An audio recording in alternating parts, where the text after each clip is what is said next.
Hey, good morning, everybody. Out for the morning stroll with the animals. Stitch decided to join us today.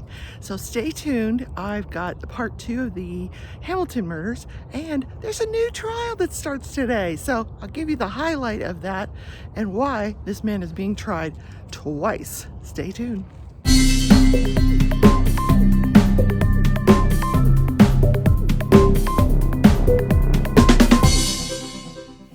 Welcome back to another edition of Crafting and Crime Daily, the show where I bring you recaps of live trials. And one did start this morning. This is the retrial of Mark Jensen for the murder of his wife, Julie Jensen, in 1998. It is alleged that he poisoned her with antifreeze. When that wasn't working, it wasn't working fast enough for his liking, allegedly. He smothered her with a pillow. Now, he was convicted of that in 2008. The appellate court overturned that conviction because during that trial, the judge let in a piece of evidence that the appellate court should not have come in. It was a letter that Julie wrote before she died that said, "If anything happens to me, he did it." And the appellate court said, no, the defense had no opportunity to examine her, to cross-examine her, because she's a ghost. Well, I don't know if they said that, but, she's dead. So you get a retrial. Conviction was overturned. He gets a retrial. So today I am diamond painting. Yes, diamond painting. Diamond painting. So last night, what was I doing last night? Oh, playing Minecraft. Yeah, I got so frustrated with it. Oh, some of those technical things in Minecraft are just like, you would think it seems like such a simple game, but it's not. And the person whose realm it is, she had a monsters turn on, and I didn't know that. So I go, I'm ready to work on I'm making a wool farm. So I'm ready to work on the wool farm. And all of a sudden this bird or this bird type thing comes in and just boom, hits me in the head. I'm like, whoa, what the heck is that? And then I turn around to look at him, and it was called the Phantom. I'm like, what is that? So here it comes again, boom, and he kills me. I'm like, oh no. So I text my friend. I'm like, you have monsters, turn it on, turn it off. So she's like, oh, so sorry. So she turns them off. Then I run out there and get all my stuff. Because I had all this diamond armor and stuff. So anyway, enough about that.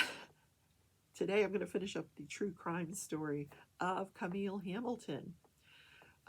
Camille, as you may recall, was the only survivor of the murders that happened in Miramar, Florida. So sad. When did those happen? Those happened in 2009. The murdered were her daughter Nikita, who was 15. They said she liked, very bubbly, fun girl. She liked to dance and pretend she was Britney Spears. Her father was this famous rapper called Thriller U in Jamaica, very popular, multiple albums. But her and her mom Camille were now in Florida. And she was visiting her good friend Faith. Now, Faith Bissessor was also one of the murder victims, as well as her son Davion. Davion, what was his last name? Davion Bishop. So Camille, while she was living in Jamaica, attended this wedding, and she saw this woman sitting by herself. So she goes over to talk to her, and that was how she met Faith Bissessor. Faith was a nurse, a registered nurse, practicing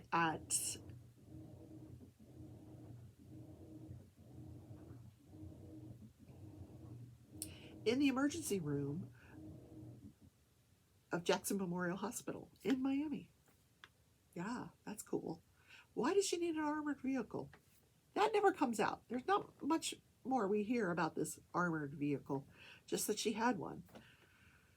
Maybe because she worked at Jackson Memorial in the ER. Maybe you need an armored vehicle to get there and back. I don't know. I hated going down to Miami when I lived there. In any case, so she meets Faith Bissessor. They become fast friends. So she, fast forward 2009, she had just been in Florida for 2 weeks with her daughter Nikita, Camille and Nikita. So she was visiting her friend Faith Bissessor. She'd already had employment. She worked for this woman who lived up in Lake Worth, Florida. And Camille didn't have a car, so she would borrow this, she was the caretaker for this woman, and the woman would let her borrow her car. And this particular night, Nikita had asked if she could spend the night at Faith's house. She was very good friends with Davion. They were not boyfriend and girlfriend, but her mom liked to tease her. Hey, I'll let you stay there, but no kissing Davion. And she's like, Mom, stop. So, and Davion was described as a super, super smart kid, kind of a nerdy kid. They called him the computer. He was going to Stranahan High School. So the kids are there. Nikita calls her mom that night, and she says, Mom, we need some snacks. And I don't really like the food here. Can you bring some snacks, some Doritos, pretzels, something like that? And her mom says, okay. So her mom goes and picks up some stuff, drives 50 miles from Broward County down to Miramar. I mean, Miramar's in Broward County, but she was north Broward County. She had to drive all the way down to south Broward County. So she gets down there with her employer's vehicle. Davion and Nikita come out of the house, and this is all put together through interviews that took place with Camille when she was recovering from that gunshot wound to the face. Her jaw had been wired shut, so she could not speak. She's interviewed many, many times. Her stories keep conflicting. Her memory's not good, and I suspect it's because she was shot in the head.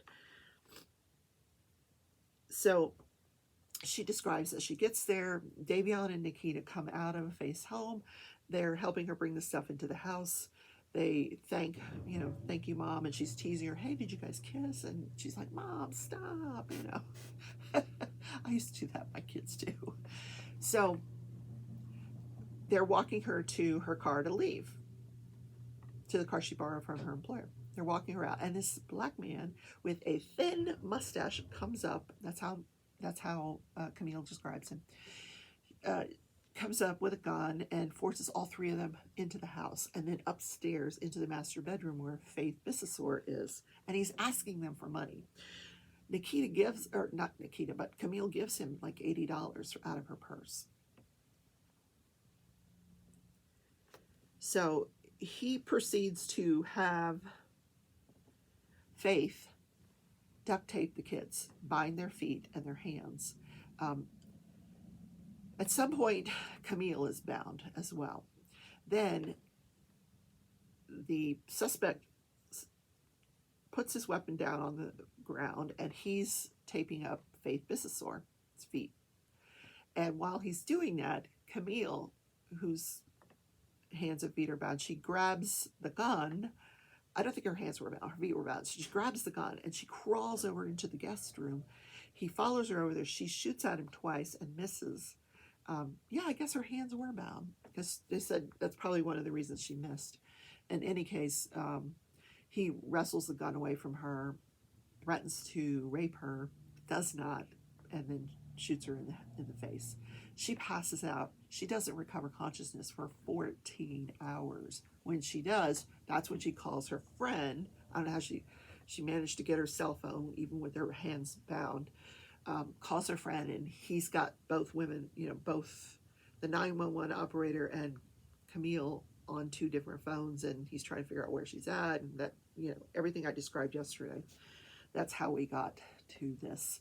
So police come out. They find that the three victims in the master bedroom have been murdered, shot in the head. Now, police are trying to put together, that's kind of the story they get put together from multiple interviews with Camille.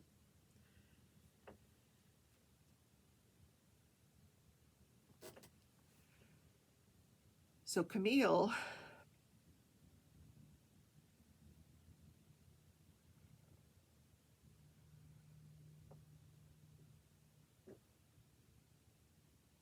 then they're continuing their investigation, and they have very little to go on.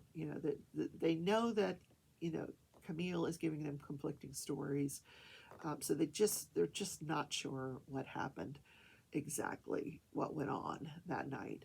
So they think, well, let's see if we can get some DNA. They find some blood evidence that's very degraded by the time they actually test it, and that it doesn't elude anything. They actually find blood in the vehicle that Camille was driving in the glove compartment, and it comes back to be her daughter, Nikita's blood. And she's like, I don't know how that got in there.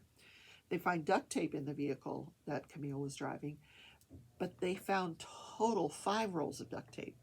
4 more were in the house. 2 were in the bedroom where the victims were found. 1 on the armoire and 1 on a side table.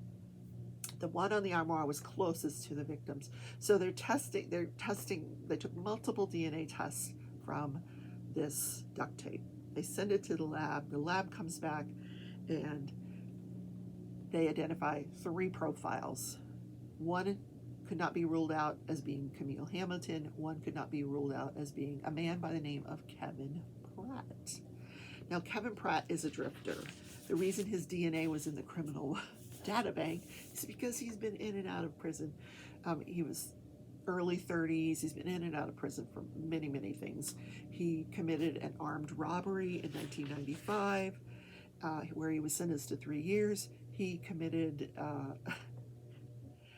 in 1998, he struck a police officer with his vehicle. Then he was charged with fleeing from law enforcement and carrying a concealed weapon. He was charged with a year on that offense. So he's bouncing in and out of prison. Then you fast forward to, to current time, which is 2009, when these murders occur, and they can identify that, because the stuff that he's accused of is happening in North Florida, like Jacksonville, that area.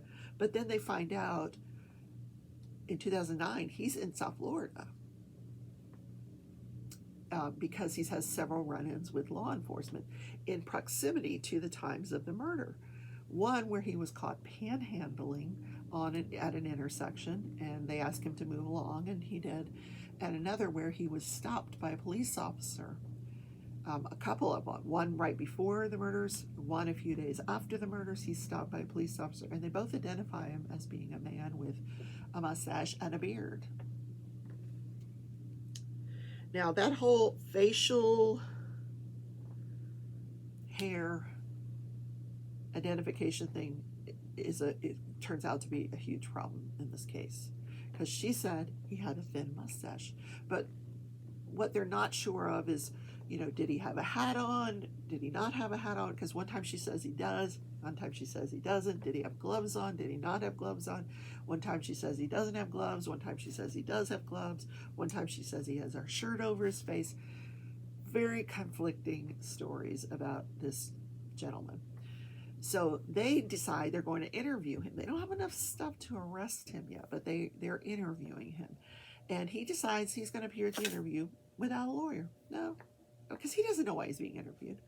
And he's not new to this process. So they tell him that he's there for murders, that they want to question him about these murders. And he doesn't really have an alibi for that night, but this is a year later that they pick him up. And, if you ask me what I did in August of last year, I could not tell you, to be honest with you. I don't know. Maybe I have an alibi, maybe I don't. Maybe I was playing Minecraft, maybe I wasn't. I don't know. So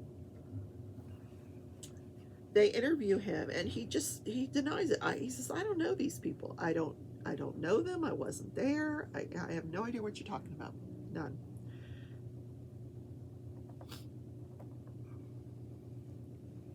In every interview they did with him, he maintained his innocence.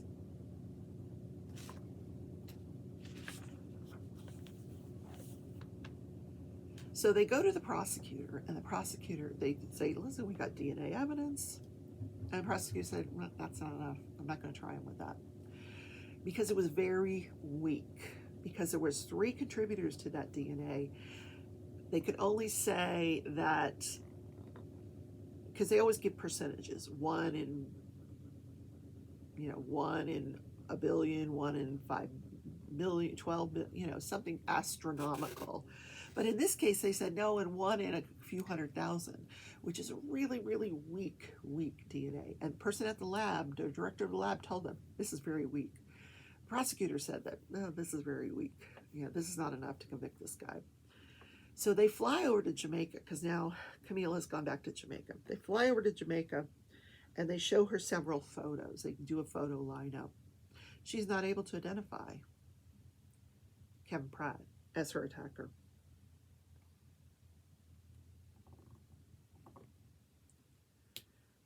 So then they bring her back to South Florida, and they do an in-person lineup, and immediately she identifies Kevin Pratt. That's him. And they said her reaction just gave them the belief that she was very convicted that this was him. So they go back to the prosecutor, and he says, okay, so so they make an arrest, interview him again. After the lineup, they interview him, and they had planned this beforehand. They're interviewing him, and there's a knock on the door, and he says, oh, I got somebody I want you to meet, the investigating officer. The door opens, and it's Camille, and Camille comes in, and she starts lambasting him for murdering her daughter, and he just sits there, listens to her. Eventually, they take her out. He still doesn't admit anything. He says, I don't know these people. I didn't do it. It wasn't me. Doesn't ask for a lawyer. But eventually he says, listen, if you guys are going to arrest me, let's just start the process. Start the process. If I was guilty, I'd say, I'll tell you I did it. I didn't do it. And they're like, are you saying you didn't? He says, I'll prove that in court. I didn't do this. So fast forward, he's arrested in 2010. Fast forward to 2018, 8 years, and I'm assuming he was in jail this whole time. He gets sentenced to 10 years. The prosecutors knew they had a very weak case, and by then, 8 years later, now the DNA world has changed yet again, and what they're saying now is that when you have a result that's mixed with other contributors, and it's that weak, it's not reliable. So the lab tech who they were going to put on that would have brought this evidence into court said, I'm not comfortable with this, it's not reliable. I'm not going to testify about this. So now they got the story inconsistency by Camille, the description of him, the facial hair, it's a very, very weak case. And the judge knows it's a weak case. And he's like, guys, you got to figure something out. So what they figure out is he'll plead guilty in exchange for a 10-year sentence. So in 2018, he pleads guilty. He's sentenced to 10 years in jail. He was released. He was scheduled to be released in 2021. Now, I tried to find something on this man, Kevin Lamar Pratt. I could not find anything. I found one thing that looked like it was him. The age was right. The photo looked exactly like him. But there was an arrest that was just last month in December of 2022. And it said there was no information on what the charge was. But it looks like he continued his life of being sort of a drifter and in and out of prison. I mean, that's what he knew, apparently. So here's what's bothering me about this case. Either one of two things.